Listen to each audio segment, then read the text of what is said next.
Welcome back, everyone, to another episode of Nerdtooine and a Movie Podcast. I am, of course, your host, Nerdpool Prime. Thank you so much for joining me.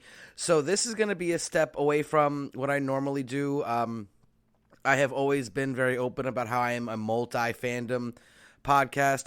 So this is part of that.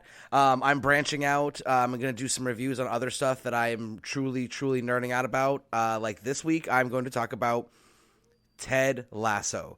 I just recently finished the first season of Ted Lasso, and I felt that it was just so unbelievably good that I had to dedicate an entire episode to talking about it. That being said, I'm also going to have a giant mystery mail call Monday video dropping tomorrow on my YouTube channel. It's going to be from Duffy Boys Comics. It was one of the biggest boxes I've ever received from anyone at any one time. And the unboxing was like a 21-minute unboxing video. So you're not going to be missing out on all your nerdy content from me this week. Technically, it'll be Monday, so you'll have to wait a little bit longer. And this episode is very late. I do apologize. I usually have all my episodes booked and completed and ready to release at 11 a.m., I was way too busy the last couple days to do that, so here I am doing it now. So we'll be late. I do apologize. But so if you haven't watched Ted Lasso, or just don't like that type of programming, I understand. Have a great rest of your week, and I will see you next week or see you tomorrow for my comic unboxing. And if Noah's listening, like he always does, this show is definitely a little bit out of what you would normally watch, and I'm going to be using some potty mouth language as there were in this show, so you might want to back out now. I appreciate you stopping by like you always do. But if you're still here, still listening now, we're going to get started talking about Ted Lasso in a second. But first, again, thank you for stopping by. If you are listening to this on iHeartRadio, Spotify, YouTube, wherever you're listening to it, just make sure to give me a like, follow, subscribe, whatever you have to do, just so you stay up to date on all my content. It'd be greatly appreciated, as there are many people who might enjoy the same content. So that helps with the algorithms. But that being said, if you're still here, that means you are interested in Ted Lasso Season 1 review by Nerdtooine Reviews. So that will obviously mean that if it happened in Season 1 and you haven't finished the season, you might want to back out, because I won't have any spoiler warnings past this point. Even though this has been out for a while, I still don't want anyone to be shocked or, oh my god, he ruined something for me. Bloody hell, grow up. You know that. But, so here we go. So, Ted Lasso is a new show on Apple TV. Well, it's not new anymore, but it's a show on Apple TV that follows an American football coach, Ted Lasso, who heads to the UK to manage a struggling London football team in the top flight of English football competition. Now, it was recently won the Emmy Award for Best Outstanding Comedy Series. This show is billed as like a comedy, but it's so much more than that. The depth of the emotional roller coaster this show takes you on, it makes it undeniably deserving of that Emmy, in my opinion. The show stars Jason Sudeikis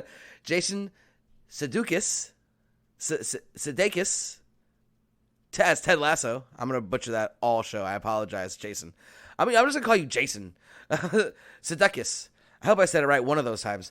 Hannah Waddingham as Rebecca Welton, Brandon Hunt, Coach Beard, Brett Goldstein, Roy Kent, and many, many more. It was just the cast from top to bottom. It was absolutely just amazing.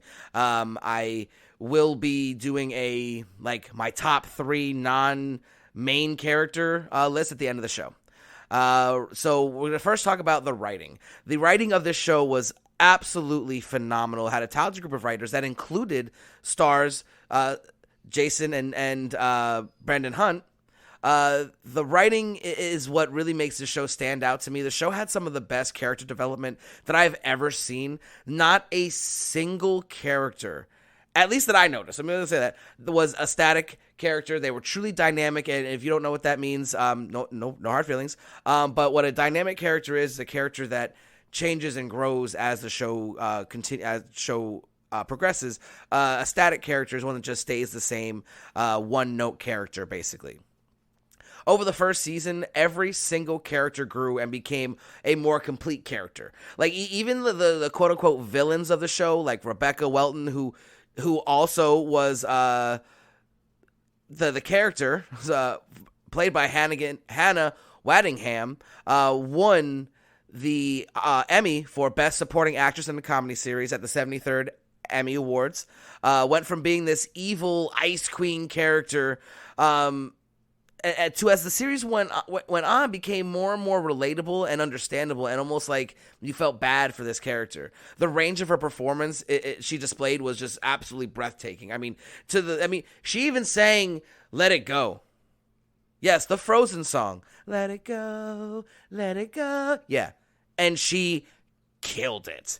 I mean, it was awesome. Like, it was a truly, like, her, like, from this, like, just evil person to, like, a sympathetic, and then just, like, little by little, just came to grow and love them. And it's a true testament to how good the script was written. Then you have, like, Phil Dunster, who played the young hotshot Jamie Tart. Even he, who was playing this cocky douchebag role to perfection, by the way, you just love to fucking hate him. And then again, as more and more as was revealed about the character, you're just like, yo, I understand why he's such a jerk. I get it. Like, again, even the ones who are supposed to be the villains, who normally are not very dynamic characters in many shows and movies, because they're supposed to be just evil, supposed to be bad people, and they're supposed to have, like, kind of, that's their role. But even these, like I said, quote unquote villains, there's a villain that I'm not even going to talk about in this breakdown, because he's just such an ass that I'm not going to bring his name up at all. Excuse me. But there was so much to love about the way this show was put together that I was just blown away. And then you have the acting. Obviously, as I already mentioned, Waddingham was recognized for her talents by getting an Emmy. Also, Jason Sudeikis won an Emmy for Best Lead Actor. Again, I cannot understate just how amazing the entire cast was, but the ability for the Ted Lasso character to be 100% hilarious to the point of actual tears. I'm laughing so hard, to legit alligator tears a few scenes later, because the starry-eyed hero was tested while dealing with divorce. And the divorce was a very big theme of the show. And then even to him having a genuine panic attack. Like, I suffer from panic attacks. Like, when I was doing, like, math homework and I couldn't get, like, no matter how hard I tried, I couldn't get the answer, I literally would get panic attacks. The walls would kind of cave in, I would just start tunnel vision. I'd be breathing heavy, and my therapy support animal, of course, Loey, my own personal Wookiee, of course, helped me deal with that. But I mean, when they did that scene in the karaoke bar where Ted was having an anxiety attack, it almost gave me one. Like, I'm watching it, I'm feeling like, oh my God, that's like exactly like if I would ever to describe what happens, that's it. Like, you're just stumbling and the lights and it's just, everything is just amplified and it's just too much. I know that feeling. Like, it was done just amazingly. And then you have someone like Brett Goldstein, who was also a writer on the show, who played Roy Kent. Now, and I apologize for the fruity language, but Roy Kent, he's there, he's every fucking where. Roy Kent. If you don't know what that is, then you shouldn't be listening to this review, because that was epic. Oh my God, it's so catchy. He's there, he's every fucking where. Roy Kent. Like, could you, like, imagine, like, just hearing your name chanted like that? Like, oh man.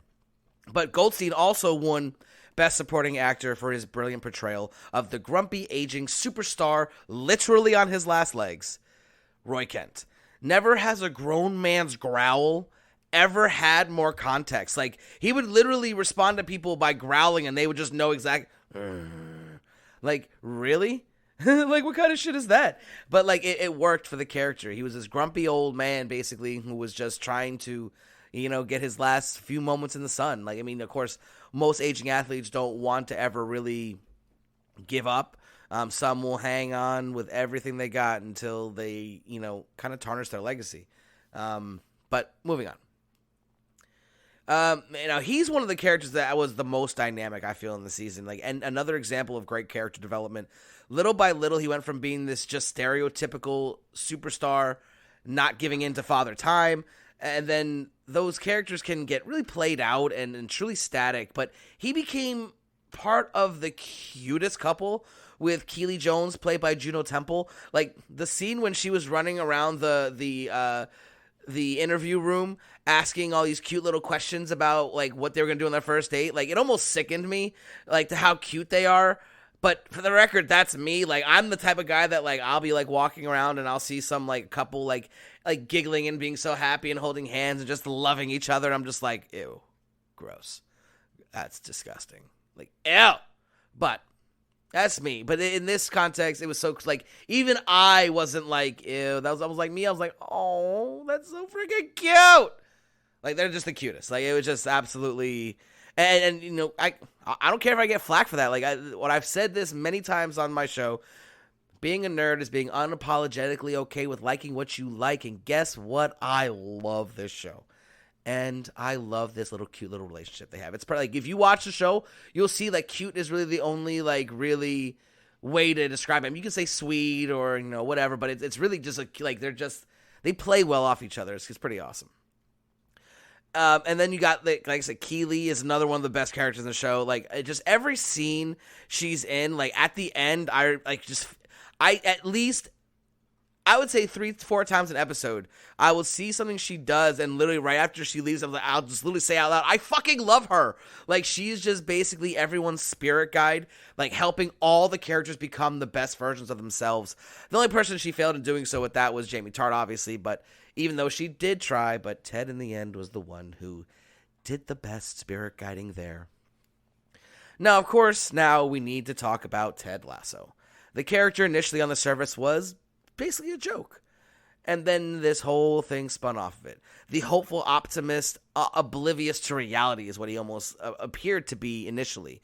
But then every single episode, we got to see the character's hopelessness and hopeless optimism just get peeled back little by little. Then you realize the reason the character is the way they are. The way that even the main character's flaws were put right on display. Struggling with his marriage, and that which eventually was a divorce, as well as suffering from panic attacks, like I mentioned earlier. There's just not enough time to talk about all of the amazing moments from Ted in the show. If there were more people in the world like Ted, the world would be a better place. His ability to put everyone before himself, to be absolutely kind yet blunt in his honesty.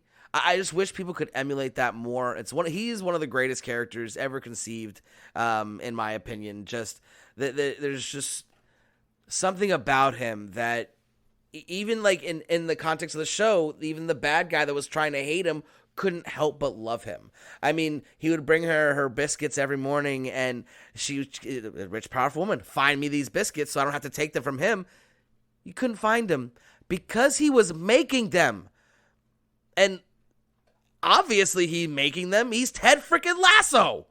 You know what I mean? Like, it was just so perfect for the character. And Sudeikis is just a revelation. He's just absolutely unrelentingly amazing, and he deserves every little bit of the award hype, or I don't know what you want to call it, but just all the shine he's getting right now, absolutely deserved. I mean, I've always been a big fan of his. I mean, even from his like B comedy days, like it was a Weekend Vacation where he was like a drug dealer, like just transporting, like, and got a fake family. Like, that movie was one of my favorite movies. It's hilarious because he's amazing. And it's good to see that, like, he's getting to be this main character and just knocking it out of the park. Out of the park. Now, I want to talk about my favorite characters in the show that were not the main characters. So since I already talked about Ted, Rebecca, who it was just another fantastic character, Kent, Keeley, Tart, I'm going to exclude those three from this list. So here are the top three let's quote unquote essential, because they're not one of the main billing cast. The ones I named, Ted, Rebecca, Kent, Keeley, Tart, the show revolves around them. So they're important. So here we go. If you watch the show, there's no question to who is the absolute best character that may even compete with those top characters I just mentioned. Anyone? Don't worry. I'll wait, because we all know it's Coach Beard. Coach Beard. Brendan Hunt is an absolute revelation. There is not a scene in the entire show that he is just not absolutely stealing the scene. It doesn't matter. He had some of the greatest one-liners that I can remember in recent memory, but what truly explains who this man is and why he's so amazing is he was in the background of a scene where Ted and Roy were arguing about who's going to pick the new captain, and his response, watching it like a back and forth tennis match, what made the scene. Absolutely made the scene. If it wasn't for that, the scene would have fallen flat, like just straight flat, and it would not have been one of the, in my opinion, that was one of the most funniest scenes that I have ever seen in any TV show. Like, I was crying. I was laughing so hard because there was just, it was almost like as if he didn't know what was going to happen. Like, they didn't give him that part of the script, and he just got to watch them go. Like, it seemed like the most genuine reaction to what he was seeing, and he was always there to be the moral compass, for lack of a better word, to Ted anytime he veered off the path. But yeah, he is another great character that the show desperately needed. He's also a writer on the show, so obviously it's fantastic. He kind of wrote himself the perfect character, at least.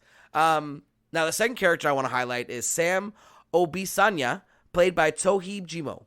His character is just so unrelentlessly happy and positive. Sure, not like Danny Rojas, but it is so infectious.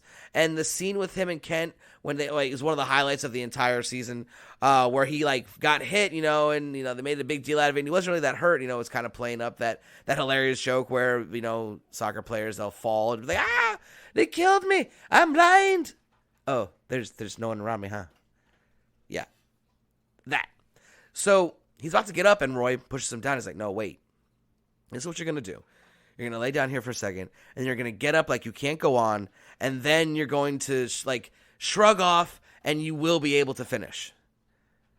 And he did it, and the crowd went crazy. It was this wily veteran telling this young kid, and it was just such a great moment. And when he scored that first goal, when they did that play where they actually did the pass correctly instead of when Jamie was just going off on his own, it made me feel like a proud dad. I was so happy to see that character succeed that it almost made me feel like I was part of the team.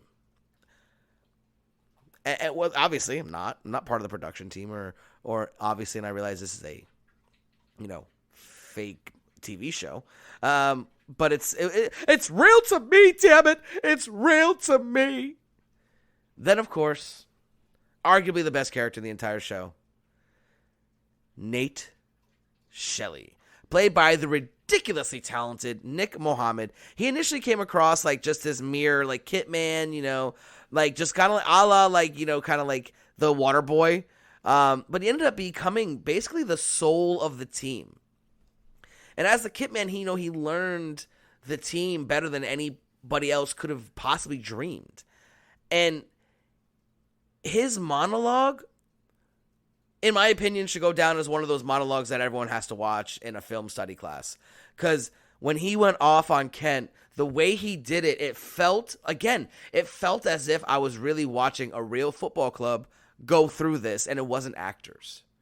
I felt the stakes there. He was telling this angry guy that you're not angry enough anymore. And it made it he was able to break through all that cover bullshit and get to what really mattered.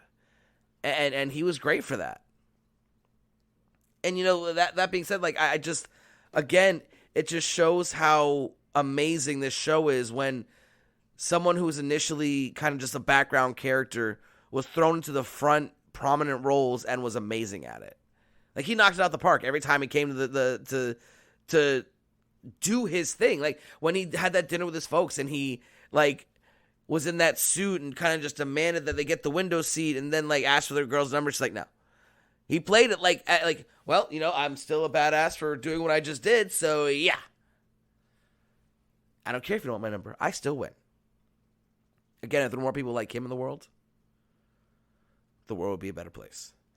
And I want to send a, like, honorable mention to characters, the whole Pub family. Like, when I was researching this, and scripting this episode, I really wish, I found out that I was really wishing the U.S. had something like football. And not American football, or even, no offense to the players of the league, but American soccer. It doesn't even come close to football. And and to people all around the world.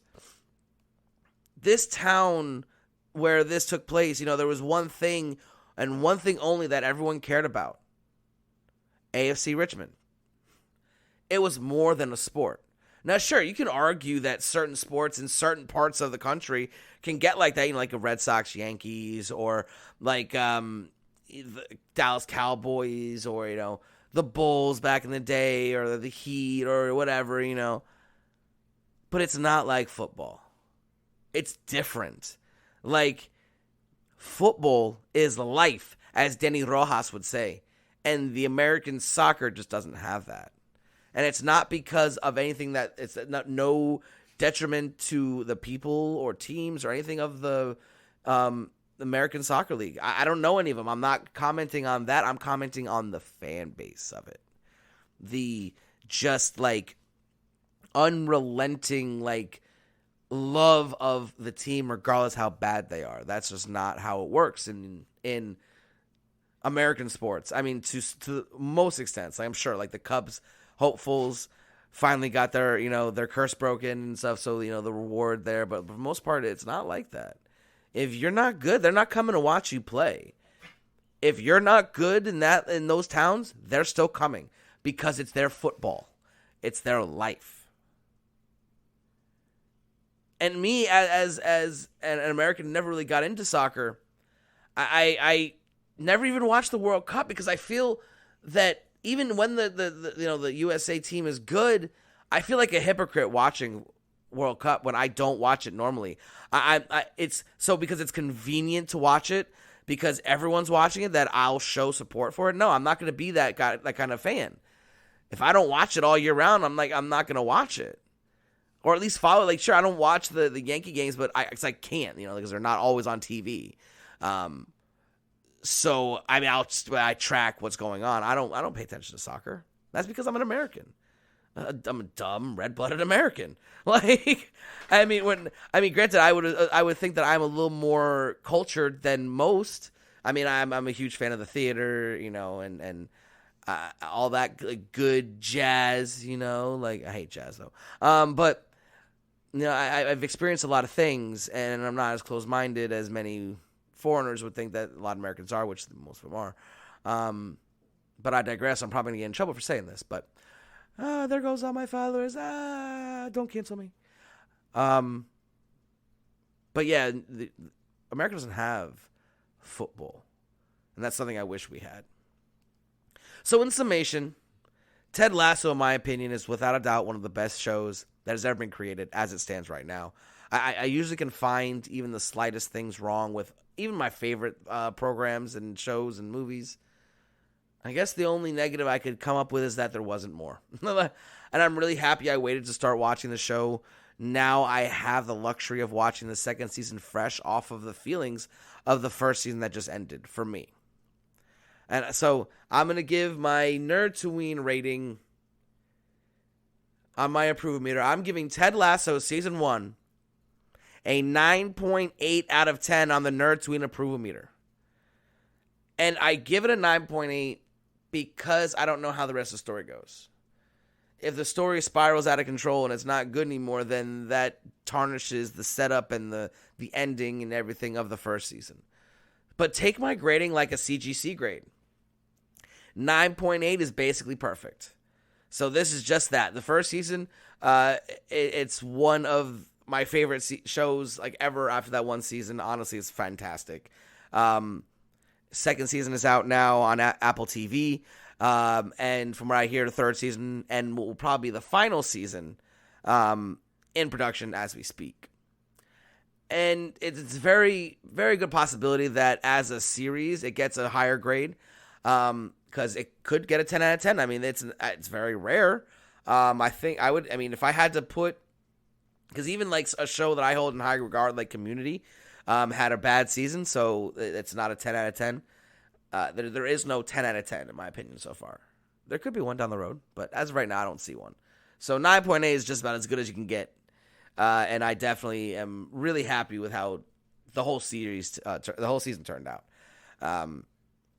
But if you're not watching Ted Lasso on Apple TV, you need to go do that. And for the record, I'll always tell you, I'm not being sponsored by Apple or Ted Lasso or anyone in the show or anything like that. I just love it so much. I really hope that you'll take what I've said and go ahead and watch and enjoy. It's a fantastic show. But so that's all. That's my wrap up of Ted Lasso Season 1, the Emmy Award winning TV series now. And again, congratulations to the whole team. It's well deserved. Absolutely phenomenal. So look forward to my Season 2 review and rating, as well as many things in the future. I'll be doing more and more reviews like this. I'm trying to branch out and, be my true multi-fandom self. But that being said, I do have to do a little bit of self-promotion. So I am on Whatnot selling comics, pop figures, Yu-Gi-Oh cards, what else? Sports collectibles, and hopefully soon Pokemon cards if my mom can find them in storage. So you need to go follow me on Whatnot.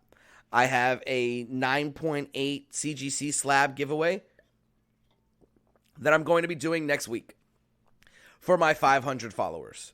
So, and right now I'm at 536. If somehow I can get 600 by the time I get the list, I'll do 2 slabs. Free. So, just going to throw that out there. Nerdtooine on Whatnot. Definitely going to want to check that out. And if you're not, follow Duffy Boy Comics. You'll see his live unboxing. I recorded it live. I'm not going to give it to you live.